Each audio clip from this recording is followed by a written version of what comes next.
말씀의 제목은 경건을 위한 영적 전투입니다. 경건을 위한 영적 전투. 우리가 성도로 이 땅을 살아갈 때 우리가 항상 숙지해야 하고 숙달해야 되는 그런 영적인 주제들이 참 많이 있습니다. 그 중에 가장 중요한 것을 꼽으라면 저는 경건이다, 이렇게 말씀드리고 싶습니다. 여러분, 경건이 무엇인지 너무 잘 알고 계시죠? 간단하게 말해서 성도답게 사는 것, 그것을 경건이라고 합니다. 성도답게 사는 것. 하지만 몇 가지 살을 좀 더 붙이면요, 예수님을 믿는 믿음 안에서, 믿음이란 단어가 나와야겠죠, 그렇죠? 믿음 안에서 하나님을 경외하고 하나님 말씀에 순종하며 성도답게 사는 삶. 믿음이란 말도 나오고 하나님과의 관계, 경외라는 말도 나오고 말씀에 순종하는 것, 이런 말들을 우리가 덧붙여서 경건을 설명할 수 있겠습니다. 하나님을 더 사랑하고 예수님을 더 가까이 따르는 삶, 그것이 경건이다, 이렇게 말할 수 있겠죠. 제가 신대원 다닐 때 최홍석이라는 교수님이 계셨습니다. 그분은 총신의 성자라는 별명으로 아주 유명하셨어요. 여러 에피소드들이 있는데 너무너무 인상적인 이야기들이 많이 있지만 저는 그분을 인간론이라는 수업 강의를 할 때 굉장히 은혜를 많이 받았던 것으로 기억하고 있습니다. 그분이 인간론이라는 수업을 할 때 경건에 대해서 어떻게 알려주셨냐면요, 경건은 삶의 체계다, 이렇게 알려주셨어요. 라이프 시스템이다, 이렇게 알려주셨어요. 무슨 말입니까? 경건은 성도가 이 땅을 살아갈 때 뼈요, 근육이요, 작동 원리다, 이런 말입니다. 경건은 있어도 되고 없어도 되는 것, 혹은 기분이나 감정이 아니라 기본기고 원동력이다, 이렇게 알려주셨어요. 경건은 정말 성도에게 꼭 필요한 것입니다. 성도는 무조건 경건해야 하고 성도만 경건할 수 있다. 여러분들이 이렇게 한번 기억하면 좋겠습니다. 경건은 삶의 체계다. 이 삶의 체계로서의 경건, 이 경건은 그런데 성도가 될 때, 성도로 부르심을 받을 때 자동적으로 불러일으켜지는 것은 아닙니다. 우리가 이 땅을 살아갈 때 여러 장애물들이 있기 때문에 경건이 그냥 자동적으로 경건하게 되었다, 이렇게 되지 않는다는 말입니다. 어떤 장애물이 있습니까? 먼저는 우리가 너무나 연약한 육신을 입고 있죠. 그리고요, 악한 세상 속에 살아가고 있습니다. 내 몸은 연약하고 세상은 너무나 악하기 때문에 우리가 경건의 힘을 쓴다 할 때 반드시 두 가지를 기억해야 합니다. 훈련과 전투입니다. 연약한 내 몸을 훈련함으로써 경건에 이르러야 하고, 악한 세상이 공격할 때 그것과 영적 전투하면서 경건에 이르러야 합니다.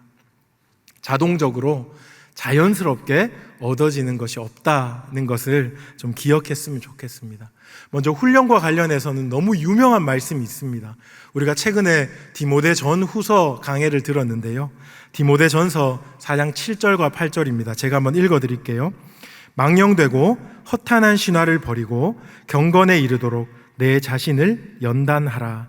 육체의 연단은 약간의 유익이 있으나 경건은 범사에 유익하니 금생과 내생에 약속이 있느니라. 경건을 훈련하라라고 말씀하고 있습니다. 왜 훈련해야 하냐면요, 망령되고 허탄한 신화가 세상에 가득한데 우리가 너무나 연약해서 그 망령되고 허탄한 신화가 우리 가운데 쓰나미처럼 몰려올 때 우리가 그것에 떠내려가기 십상이기 때문에 그렇습니다. 경건의 능력이 있어야 그 허탄하고 망령된 신화가 우리의 삶을 덮칠 때 꼿꼿이 서서, 굳게 서서 떠내려가지 않고 믿음 위에 딱 버티고 설 수 있기 때문에 경건을 훈련해야 된다, 그렇게 말합니다. 허탄하고 망령된 신화가 무엇입니까? 욕망을 끝없이 자극하는 헛된 세상의 이야기들입니다. 여러분, 주변에 조금만 귀를 기울여 보시면 얼마나 욕망을 자극하는 이야기들이 많이 있습니까? 이 헛된 세상에 실체도 알 수 없고 손에 잡히지도 않을 것 같은 그 이야기지만 너무나 매력적이고 너무나 톡식해서 그것들 너무 붙들고 싶은 그러한 이야기들. 우리가 경건을 훈련하지 않으면요, 우리가 경건에 힘쓰지 않으면요, 그냥 거기 둥둥 떠내려 갑니다. 우리가 누구입니까? 우리는 언약 백성입니다. 금생과 내생의 약속이 있는 자들입니다. 그런데요, 경건을 훈련하지 않으면 우리의 이 고귀함과 우리의 이 명예롭고 아름다움은 온데간데 없고 그냥 세상에서 전전긍긍하며 늘 헛발을 디디며 살아가는 그런 껍데기 같은 성도로 살아갈 수밖에 없다는 겁니다. 그래서 경건을 훈련해야 한다 하고 디모데전서에서 바울은 우리에게 분명히 말씀해주고 있습니다. 그런가 하면요, 훈련뿐만 아니라 또 기억해야 하는 것이 있는데 그것이 바로 전투입니다. 훈련과 전투는 다르죠, 그렇죠? 훈련은 무엇입니까? 훈련은 전시 상황이 아닙니다. 대적이 없습니다. 그냥 나와의 싸움이기도 하고 따르는 규칙에 따라 힘을 다해서 자기를 강건하게 만드는 겁니다. 근데 전투는요, 대적이 있습니다. 외부로부터 우리를 넘어뜨리려고 하고 무너뜨리려고 하고 그리고 완전히 우리를 망하게 하려는 그런 대적이 있는 것이 싸움입니다. 이 싸움을 제대로 싸우는 것이 경건입니다. 그럼 외부로부터 어떤 세력이 우리를 넘어뜨리려고 합니까? 오늘 본문을 한번 보십시오. 6장 12절에 보시면요, 6장 11절입니다. 11절에 보시면 마귀의 간계를 능히 대적하기 위하여 하나님의 전신갑주를 입으라 라는 말씀이 있습니다. 외부로부터 오는 공격은 마귀의 간계입니다. 간계가 뭔지 아시죠? 간사한 계략입니다. 계략. 그리고 12절에는 마귀가 어떤 존재인지가 기록되어 있습니다. 12절 중간쯤에 한번 보십시오. 통치자들과 권세들과 이 어둠의 세상 주관자들과 하늘에 있는 악한 영들을 상대함이라. 지금 마귀를 통치, 권세, 세상 주관자들, 악한 영들이라고 기록해 놓았습니다. 이렇게만 봐도 마귀가 얼마나 힘이 세고 얼마나 집요하고 얼마나 악한 방법으로 우리를 넘어뜨리려고 하는지 우리가 알 수 있습니다. 이런 외부로부터 오는 공격들이 있습니다. 이 공격에 내가 하나님을 닮아가고 예수님을 더 사랑하는 삶을 살도록 지켜내는 영적인 전투가 필요하다는 겁니다. 경건을 위한 훈련, 경건을 위한 전투가 필요하다. 이렇게 우리는 성경에서 두 가지를 생각해 볼 수 있습니다. 경건을 위한 영적 전투에 꼭 필요한 것들이 이제 6장 12절 이하에 계속해서 이제 등장하고 있습니다. 13절 한번 보십시오. 그러므로 하나님의 전신 갑주를 취하라. 이는 악한 날에 너희가 능히 대적하고 모든 일을 행한 후에 서기 위함이라. 경건을 위해서 영적 전투를 할 때 꼭 필요한 무기가 있다 이렇게 말하는데 그것을 13절에서는 하나님의 전신갑주다 그렇게 말해요. 여러분 꼭 기억하십시오. 우리가 이 땅에 경건하게 살아가기 위해서는 전투해야 합니다. 전투가 없어도 괜찮다라고 생각하는 것은 영적으로 너무너무 무지한 거예요. 전투해야 하는데 그 전투에 필요한 것이 하나님의 전신갑주다 이렇게 오늘 본문에서 말하고 있고, 이 전신갑주는 사실은 14절부터 길게 17절까지 총 6개에 걸쳐서 우리에게 나오고 있는데 이것에 공통점이 있습니다. 그것은 말씀의 기초에 있거나 혹은 말씀 그 자체라는 거예요. 다시 말씀드려서 하나님의 전신갑주를 취하라 말씀할 때 이 전신갑주는 곧 하나님의 말씀을 단단하게 붙들라 하는 말과 다름이 없다라는 말씀입니다. 한번 보시겠습니까? 14절 보시면 진리로 허리띠를 띠라 라는 말씀이 있죠. 허리띠를 띠래요. 허리띠를 띠는데 무엇으로요? 진리로. 진리는 무엇입니까? 하나님의 말씀입니다. 그리고 이어서 의에 호심경을 붙이라 말해요. 호심경은 심장을 보호하는 겁니다. 흉배라고도 하죠. 붙이라고 하는데 의의 호심경입니다. 의는 무엇입니까? 의는 하나님의 뜻입니다. 하나님의 뜻. 곧 하나님의 말씀입니다. 15절 보시면 평안의 복음이 준비한 것으로 신을 신고, 평안의 복음이 준비한 것, 이렇게 말합니다. 평안의 복음이 무엇입니까? 우리가 죄에서 이제는 구원을 받고 평화롭게 되었다라고 선포하는 복음입니다. 이 복음도 하나님의 말씀입니다. 그리고 계속해서 보시면요, 16절 보시면 모든 것 위에 믿음의 방패를 가지라 말하고 있습니다. 믿음은 어디서로부터 말미암습니까? 하나님의 말씀을 들음으로 말미암습니다. 그리고요, 17절에 보시면 구원의 투구와, 구원의 투구는 구원의 확신을 말하거든요. 구원의 확신이 어디로부터 옵니까? 우리의 경험으로부터 옵니까? 아닙니다. 약속의 말씀으로부터 옵니다. 그리고 마지막에요, 성령의 검, 곧 하나님의 말씀을 가지라. 성령의 검은 곧 하나님의 말씀입니다. 이렇게 우리가 14절부터 17절까지 보았는데, 이 하나님의 전신갑주는 말씀과 깊이 연관이 있습니다. 영적 전투를 하기 위해서, 경건을 지키기 위한 영적 전투를 하기 위해서 꼭 필요한 것이 하나님의 전신갑주인데, 이 전신갑주는 하나님의 말씀이다. 우리가 이렇게 한번 단순화해서 생각해 볼 수 있다는 겁니다. 17세기에 아주 유명한 사건이 있었습니다. 우리가 화란이라고도 말하고 네덜란드라고도 말하는데, 거기서 나더러 레포르마치라는 일이 발생했어요. 그것을 한국말로 번역하면 제2의 종교개혁이라는 겁니다. 15세기, 16세기에 종교개혁이 일어났어요. 그런데 그 종교개혁이 점점 경건주의, 그러니까 말씀은 사라지고 그냥 감정, 기쁨, 눈물 이런 걸로만 치우치는 경건주의로 흘러갈 때, 나더러 네포르마치라는 네덜란드의 제2의 종교개혁이 딱 일어났습니다. 그러면서 무슨 말을 하냐 하면, 다시 우리는 말씀을 붙들어야 한다, 이런 그런 아주 중요한 사건이 있었습니다. 거기서 아주 중요한 인물이 한 분 계신데요, 빌럼 데일링크라는 화란의 신학자입니다. 그 사람이 말씀과 관련해서 이렇게 말씀하셨어요. 말씀은 하나님의 거대한 병기고, 또는 군대가 전쟁을 치르는 데 필요한 온갖 장비들을 다 갖춰놓은 군수 창고와 같다. 에베소서 6장 관련해서 설교를 하시면서 이런 표현을 썼던 거예요. 말씀은 하나님의 거대한 병기고다. 혹은 군대가 전쟁을 치는 데 필요한 온갖 장비들을 다 갖춰놓은 군수 창고와 같다. 그러므로 말씀을 붙들면 영적 전투에서 승리하는 거죠. 말씀을 놓치면 영적 전투에서 승리할 수 있는 가능성이 없어지는 겁니다.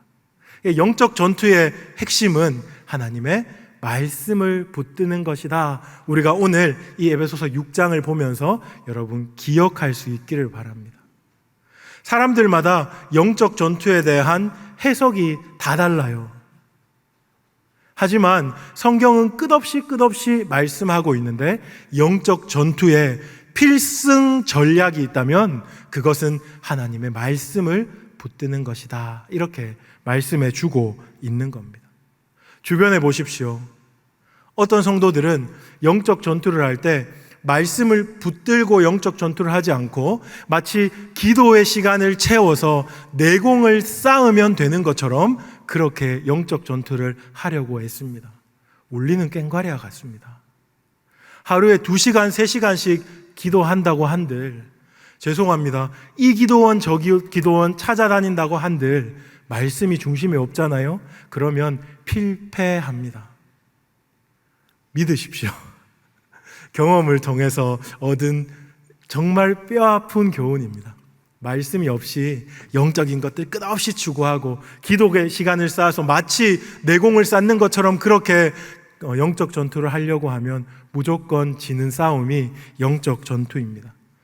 혹자는 또요, 영험한 목사님들 혹은 영험한 선생님들한테 기대려고 합니다. 저를 위해 기도해 주십시오. 저는 영성이 부족해서, 죄송합니다, 영빨이 딸려서 제가 기도하면 안 일어날 것 같은데 목사님이 기도해 주시면 이루어질 것 같아요 라는 생각, 그것도 제대로 영적 전투하는 것이 아니겠죠. 하나님 안에서 그분께서 주신 성령을 의지하여 말씀을 붙들고 내가 싸워야 하는 싸움이라는 것을 우리는 분명히 기억하고 알아야 합니다. 누군가가 내 대신 싸워줄 수 없어요. 누군가의 영성으로, 누군가의 기도로 나는 아무것도 하지 않고, 나는 제대로 하지 않고 그것에 기대어 편승할 수 없는 것이 영적 전쟁입니다. 말씀을 붙들어야 한다 하는 겁니다. 말씀이 없는 영적 전쟁은 의미가 없다는 것을 여러분 다시 한번 기억하십시오. 말씀이 없으면 믿음을 제대로 지키지 못합니다. 말씀이 없으면 구원의 확신 위에 서지 못합니다. 말씀이 없으면 곧 하나님의 뜻대로 살아갈 수 있는 힘이 없습니다. 말씀이 없으면 평화를 빼앗겨 버립니다. 말씀을 붙들고 영적 전투를 해야 합니다. 그렇다면 우리가 이 땅에 살아갈 때 말씀을 어떻게 붙들 수 있습니까? 아주 유치하지만 여러분께 그냥 단순한 방법들을 여러분들에게 좀 알려드릴게요. 먼저 수단과 방법을 가리지 않고 성경을 많이 읽으셔야 돼요. 어떤 수단, 어떤 방법도 괜찮습니다. 내가 성경과 친해질 때까지 성경을 많이 읽으셔야 돼요. 아무리 똑똑한 사람이라도, 학자라도 이 성경의 언어에 익숙해지는 데는 시간이 걸립니다. 그리고 특별히 우리가 미디어 시대를 살고 있기 때문에 활자랑 친해지는데도 시간이 걸립니다. 성경을 많이 읽는 것 말고 다른 왕도는 없습니다. 계속 읽어야 합니다. 계속 읽어야 해요. 그런데 여러분들이 읽으면서 성경이랑 조금 친해졌잖아요. 그러면 수단과 방법을 좀 가리셨으면 좋겠어요. 무슨 말씀을 드리고 싶냐 하면, 여러분들이 성경 통독을 할 때 이렇게 휴대폰으로 이렇게 통독을 하잖아요. 그런데 여러분 휴대폰으로 통독할 때와 이렇게 프린트된 책을 가지고 통독을 할 때 여러분 한번 비교해 보십시오. 머리에 남는 내용이 정말 극명하게 다릅니다. 휴대폰으로 읽으면 굉장히 이렇게 가깝게 또 빠르게 읽을 수 있지만 사실 머리에 남는 게 별로 없더라고요. 하지만 성경을 펼쳐서 여러분들이 읽으면 정말 이 활자가 마음에 새겨지는 것을 여러분들이 좀 경험할 수 있겠습니다. 수단과 방법을 가리실 수 있다면 휴대폰보다는 성경을 펼치십시오. 그리고 집중이 안 되는 곳에서 여러분들이 성경을 읽으면서 mp3나 유튜브에서 성경을 읽어주는 것, 같이 듣는 것 너무너무 용이합니다.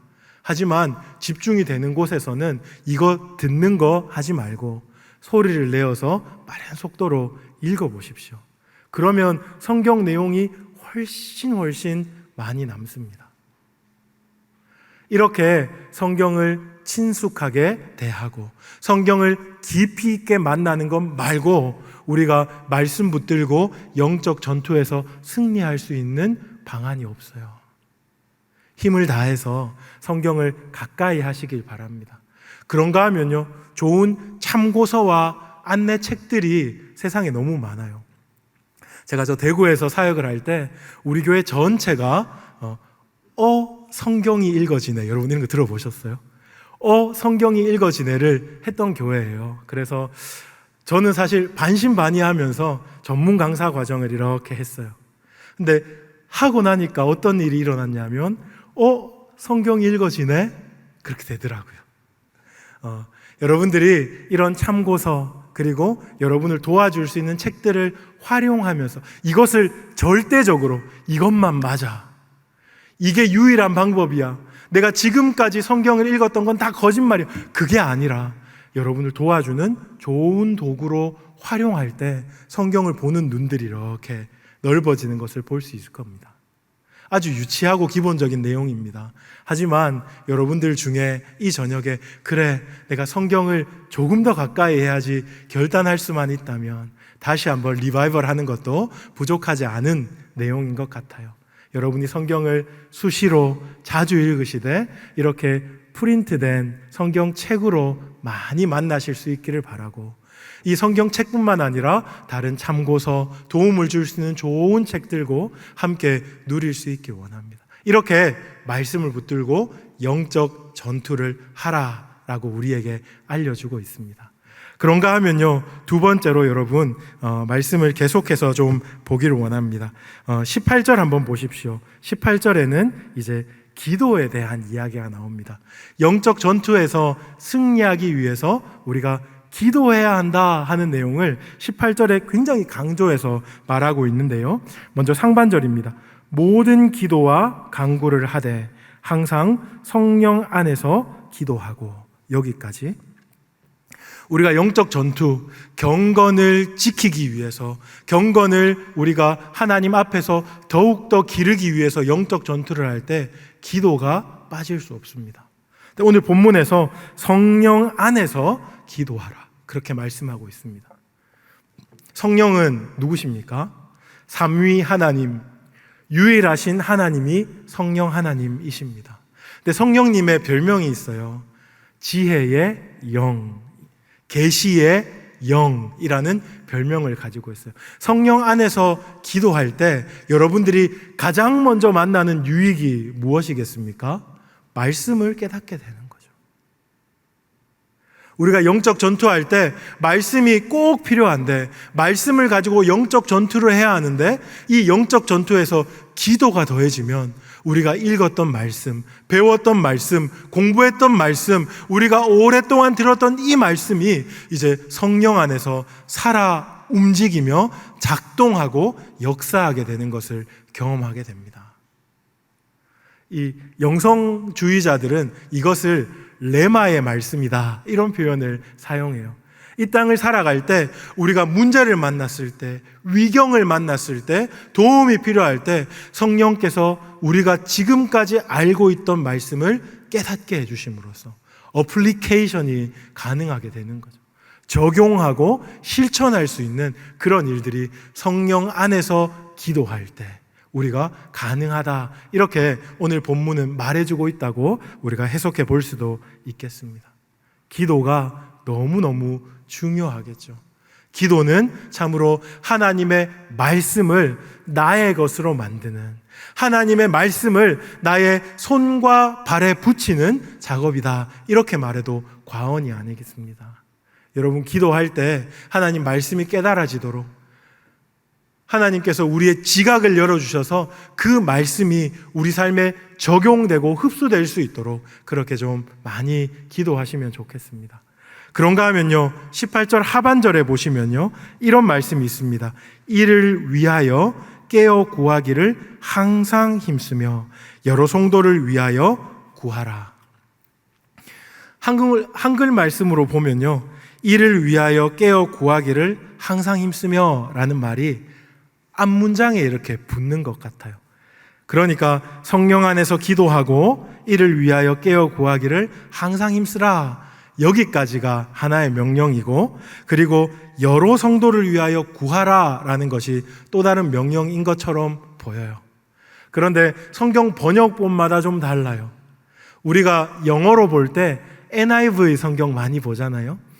NIV 성경은 어떻게 끊어 놓았냐 하면, 오늘 제가 여러분들한테 말씀드리고 싶은 방식으로 이를 위하여 깨어 구하기를 항상 힘쓰며 여러 성도를 위하여 구하라가 하나의 어떤 내용이다, 이렇게 이제 묶어서 NIV는 번역해 놓았습니다. 다르게 말하면요, 여러 성도를 위하여 항상 깨어 있고 지속적으로 기도하라 라는 명령입니다. 여러 성도를 위하여 항상 깨어 있고 지속적으로 기도하라 라고 에베소서 6장 18절에서 우리에게 말씀해 주고 있는 겁니다. 영적 전투에서 제가 여러분들에게 기도 파트에서 마지막으로 강조하고 싶은 것이 바로 도고의 기도입니다. 다른 성도들을 위하여 깨어서 기도해 주는 거죠. 이게 얼마나 중요한지 사도 바울은 19절, 20절에서 당장 자기의 기도 제목을 내고 있습니다. 그러니까 여러 성도를 위해서 기도하는 이 일이 경건을 위한 영적 전투에서, 하나님의 백성답게 이 땅을 살아가는 이 일에서 얼마나 주요하다고 사도 바울이 알고 있었던지 바로 19절, 20절에서 나를 위해서 기도해줘. 여러분들이 나를 위해서 기도해 주신다면 내가 이 복음 전하는 사명을 담대하게 전할 수 있을 것입니다 라고 지금 힘있게 이야기를 하고 있다는 겁니다. 너무너무 중요한 가르침입니다. 우리가 이런 경험들 참 많이 해보셨죠. 이 땅을 살아가면서 말씀대로 살려고 몸부림치는데 잘 안 되잖아요. 넘어져서 도저히 못 가겠다, 이 길은 내가 걸어갈 수 있는 길이 아닌가 봐 하는데 참 희한하게 어떤 계기 때문에, 어떤 힘 때문에 한 걸음 더 가지고 한 걸음 더 가졌는데 알고 보니 누군가 나를 위해서 기도하고 있었더라 하는 경험들 너무 많이 해보셨죠, 그렇죠? 다른 사람을 위한 기도가 우리의 영적 전투에 있어서 너무너무 중요하고 핵심적인 겁니다. 오늘 이제 목자분들이 많이 오셨는데 저 이교구 목자 단톡방에 보면 별의별 기도 제목이 다 올라와요. 올라오는데 사실은 그 기도 제목 올릴 때 저의 형부를 위해서 기도해 주세요, 부산에 있는 저희 동생을 위해서 기도해 주세요, 이런 기도 제목들이 올라와요. 생면부지의 사람입니다. 한 번도 보지 않은 사람인데 그런 기도 제목이 올라오면 정말 목자들이 덤벼들어서 기도할게요, 기도하겠습니다, 하나님께서 위로해 주시기를, 고쳐 주시기를 하고 기도 제목들을 막 내는 것들을, 함께 기도하는 것들을 보게 됩니다. 그걸 보면서 참 희한한 일이 일어나요. 그 아팠던 동생이 나아지는 것 잘 못 봤거든요. 수험생이 재수 삼수하고 학교에 적응하지 못하는 자녀가 회복되는 것도 사실은 잘 못 봤어요. 그런 거 볼 수 있으면 정말 좋겠는데. 하지만 너무 선명하게 보이는 것이 무엇인지 아십니까? 그 기도 제목을 냈던 그 사람이 포기하지 않고 한두 걸음을 더 걸어가더라고요. 그래, 내가 포기하지 않고 나의 동생을 위해서, 내 자녀를 위해서 기도해야지 하고 힘을 내요. 그래, 내가 하나님을 신뢰하는 이 길을 정말 끝까지 걸어가야지 하고 결단하는 것들을 많이 보게 되었습니다. 여러분 교구에서도 그런 일들이 많이 일어나고 있을 줄로 믿습니다. 우리가 서로가 서로를 위해 기도해주는 이 일이야말로 우리가 경건을 위해서 이 땅에서 영적 전투를 치를 때 실패하거나 넘어지거나 지치거나 낭망하지 않을 수 있는 너무너무 핵심적인 통로예요. 빈말로 내가 너를 위해서 기도해 줄게 하는 것, 그것도 얼마나 많이 위로가 돼요, 그렇죠? 하지만 여러분들이 새벽에, 저녁에 여러분들의 목원들을 위하여서, 그리고 사랑하는 동역자들을 위하여 기도할 때 야고보가 이렇게 말씀했습니다. 의인은 그 간구하는 힘이 크다. 의인의 간구는 역사하는 힘이 크다. 그것을 우리가 눈으로 목도하게 되는 겁니다. 말씀을 좀 정리하겠습니다. 우리가 이 땅에서 영적 전투를 하면서 살아가는 자로 하나님이 우리를 불러주셨어요. 우리가 경건한 이 일을 포기하지 않는다면 영적 전투는 불가피한, 피할 수 없는 일입니다. 근데 이 일을 통하여서요, 우리가 말씀을 가까이 하고 기도하면 이 영적 전투에 승리할 뿐만 아니라 이 전투가 결국에는 승리하신 예수 그리스도께 속하였다는 것이 보이는 너무 영광스러운 지점에 나아갈 수 있게 됩니다. 십자가가 보이는 거예요. 우리 구주께서 우리를 위해서 하신 그 놀랍고 영광스럽고 아름다운 일이 선명하게 보이는 겁니다. 영적 전투에서 내 힘으로 누군가의 도움으로 싸워서 이기는 것 말고 우리의 대장 되신 예수 그리스도께서 계시는구나. 나를 끝까지 데리고 가시는구나 하는 것을 우리가 느끼며 살아갈 수 있는 그 특권과 영광을 누릴 수 있게 된다는 것, 여러분들이 꼭 기억하시고 이 경건을 위한 영적 전투를 끝까지 달려가시는 모든 성도 되기를 주님의 이름으로 축복합니다.